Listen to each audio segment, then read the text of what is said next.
We have a whole bunch of leaks on what's going on with Chapter 5. We now know the game is still going to be playable during downtime. I'll talk about that later in the video, as well as the information on the new racing mode and Lego mode. I want to talk about Savage and Pinq absolutely dominating Dreamhack, and what is going on with ranked currently being more popular than the regular game mode, but a lot of people saying this is for a really bad reason. There's a lot to talk about. Let's jump into it. We had something happen today in Fortnite that has never happened in the history of the game. We had more people playing ranked battle royales, the builds mode, than the non-ranked version. This has never ever happened before, and I want to talk about why that might be and what it means for the future of ranked. So firstly, we know ranked is going to stick around in Chapter 5. Fortnite has already announced that. They said not only is ranked staying around, we are going to have ranked cups as well. So if you're hoping for Arena to come back, or you're not enjoying ranked, you're not part of the over 1.2 million people who are enjoying ranked, then you will be upset it is sticking around. But why are more people playing ranked than regular battle royale? It could be because of the rewards. Again, there is the back bling, but I don't see too many people freaking out about this. I guess it's something for free, so maybe like lower rank people just want to get something for free. It could be to try to rank up for the tournaments. We do have the victory cups coming back this week, and you have to be gold to play in these, so maybe people want to get their rank up to play for the money. But the fact that we have over 500,000 people in Unreal, yes, you heard that right, over 500,000 people currently hold the highest rank in Fortnite. So clearly there's a lot of people playing ranked at the top end as well. And honestly, I originally thought maybe it was because there's no AI. I know a lot of people have been complaining about versing AI this season, saying it just feels really unrewarding when half their pub lobby is full of AI. But after I made a tweet talking about the ranked mode, a lot of people were telling me there are AI in ranked as well, specifically in trios and squads, and you can get them even in Unreal lobbies. We have teams of professional players dropping over 50 elims every game in squads, and they're doing it against AI. So I guess that's not the answer as well. Once I started to ask people in my community, it started to make sense. It's just a level of progression. Whether you think ranked is hard or easy, or it's too easy to get Unreal, it just means you do have something you're playing for. Even if you get a second place in ranked, you feel like you earned something. You got to rank up and you started to go up in a certain direction.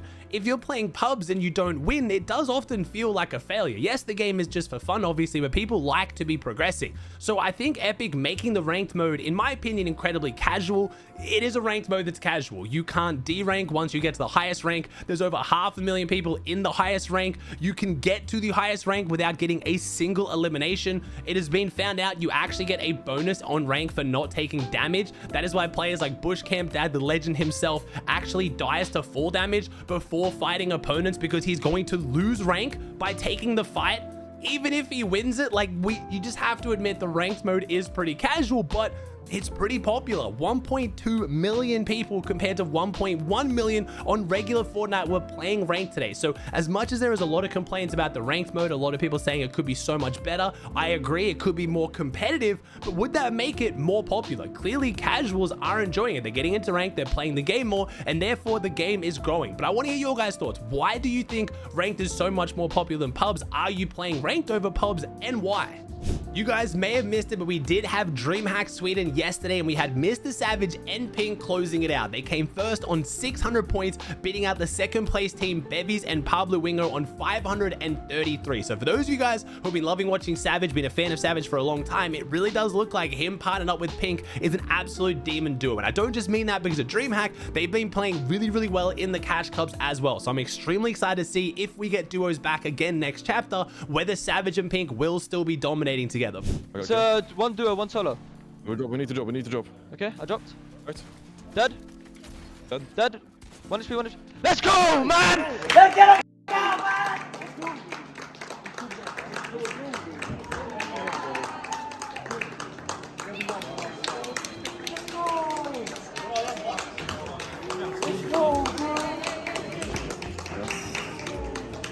You're probably wondering, why was there a Dreamhack and why hadn't I heard about it? So Dreamhack Sweden did originally get announced a few months ago. It was announced as a no build game mode. A lot of people bought tickets for that. Then it got switched to a build game mode, which is more popular for the pros, but it kind of led it to be in this weird spot where not a lot of people were talking about it. Obviously, OG Fortnite competitive hasn't really been the top of the priority for Epic Games and just for the community in general as well. So I think a lot of these factors combined made Dreamhack just not really feel like usual Dreamhacks. Because of this, this, a lot of the top tier pros did not go. If you look at the top 10 leaderboard, you'll definitely notice some good teams. Obviously, Savage, Pinq, Bevies, Pablo, like I talked about, Dexy and Vico, Roban and Zabe, Gooden and Vacan, and Dredder. So many phenomenal players are up there. But across the board, if you look towards the bottom of the leaderboard, there's a lot of teams and names you just wouldn't expect. So it wasn't exactly the most competitive tournament. I don't think a lot of people are going to hold this on anywhere near the same standard as Savage already winning Dreamhack Anaheim, for example. We've had Dreamhacks in the past that just garner way more respect, but it was a build Dreamhack. So I'm really excited to see what that means going forward. If you don't know, Dreamhack has been bought out by Gamers8, the company that ran the, is running the World Cup this year. If you guys have heard about it, it's the Gaming World Cup. So we'll be interested to see if the qualifiers for that, if there's going to be a Fortnite tournament, will be through the build game mode and not no builds. Because for the last 2 years now, Gamers8 and the Saudi land, which has had millions of dollars in prizing, has all been around no builds. The first Gamers8, we did have at least half a go to builds and half no builds, but last year was entirely no builds. So we'll have to see if potentially going into next year, we're going to get a build portion of this. But this Dreamhack did not qualify you for anything. Obviously, the prize pool was a lot lower because of that, so not as many people talked about it, but I still want to celebrate Savage and Pinq looking really, really good right now.